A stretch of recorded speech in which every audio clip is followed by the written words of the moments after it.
Hello everyone, this is Kimberly Delatorre and I'm going to give you a little run through of the collaborative tool Minecraft Education Edition. This is a tool that my students have actually used in the past, but they've used it just for fun, nothing for like assignments just yet. But as I've been researching this tool, I've found that it has a lot of great things that I could use in the classroom. So let me just take you through. First of all, it can be found in the Google Play Store or even on the Apple App Store.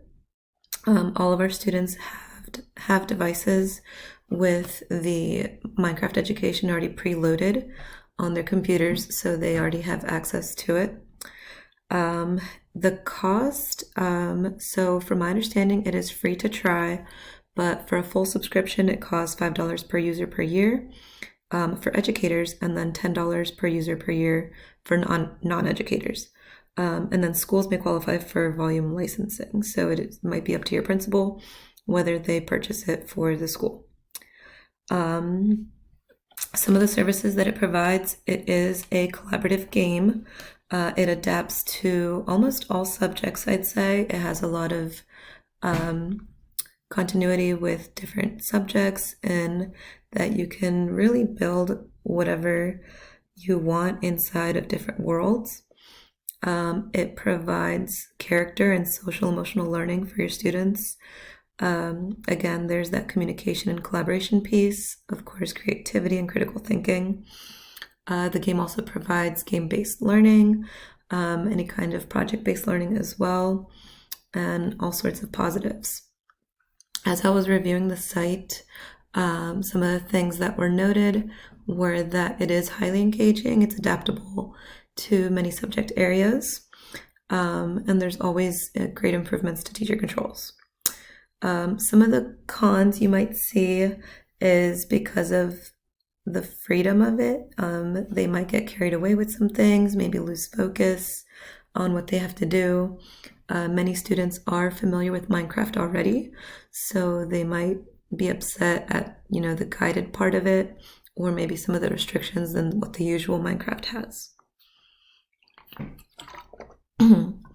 So it really is just a great tool for them to collaborate, to learn together, and it's very accessible. I'm going to add this link into the post where you can read more about how you can teach with the tool, what it is, and of course it is really good for learning. So there's a lot of great reviews for it. I'm just going to click here again in case you want to pause and read through it and how it can teach with this tool. So I'm going to go ahead and go through to the actual website, the education.minecraft website. This website provides a lot of kind of created worlds or games. It provides lesson plans. It connects to NGSS standards if you're a science teacher. It gives guiding ideas, student activities, more and more for you to just be prepared with your lesson for it. I just picked road construction ahead because it was a STEM activity, and it also has code building because I do coding in my STEM class. So when I got to here, it's something that you can share with your students. You just copy the link and post it into whatever platform you're using, and then download the world. So once you download the world, it'll bring you to the world itself. I'm already in the world, so you can see how it goes. And then in the world, you can start hosting and have students join with like a very unique code, so only they can join the certain world. So let me go ahead and go into the world, and you'll see how to navigate. So as I was learning through here, my students are obviously more experts at Minecraft, but I was just learning how to use the controls, and it tells you exactly what to do and how to move if you need to. So in the synchronous world, you could have students using it together in class. They could have their laptops together and join each other's worlds. If they are virtual, they could be in a video call together, still communicating on what they need to do.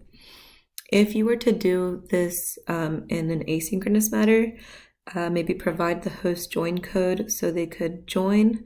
However, I did discover that if you have the world, you have to keep the world open. Otherwise, it'll stop hosting for everybody and it'll close the game. So maybe say you'll have the world open from a certain hour to a certain hour, so they have to stay connected. It does need an Outlook account to log in, and fortunately our students do use Outlook as their school emails, so that's easy for them. They can also have secure discussions when you have more students in here. There is a way for them to be not texting but having conversation with little speech bubbles in there. In the Dickers, Whiteside, and Lewis, looking at the tools that support the construction of social presence, I think it does 4 more than the one about effective association. However, with effective association, the students already love Minecraft. They get excited anytime they're allowed to use it. So even that kind of sparks that inner emotion that they can relate to a game that they already know. With knowledge and experience, if the students already have the prior knowledge of how to navigate the game, they'll have an easier time when it comes to certain assignments. Interaction and intensity, because it is a game with students having to participate, everyone must participate. It's not like one student can watch and the other one's doing everything. Everyone has to kind of put their part in it. The community cohesion, I could always jump into the game with the students if they need help building something in part of the game. I'm going to go to a different one that I also saw was interesting, just to kind of give you an idea of another possible one.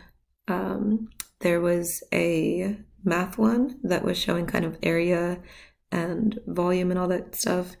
So let me see if I can view my worlds. Here's the area and volume one, and then just hit play. So depending on how many worlds you have, you can always go into them. But again, if the students need help, I can always join in.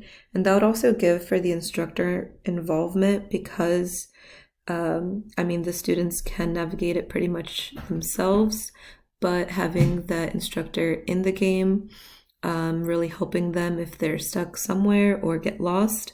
The teacher also has that kind of power to find a student or bring them back to the world that they're supposed to be in. So up here you can see area equals length times width, and looks like it's raining in here.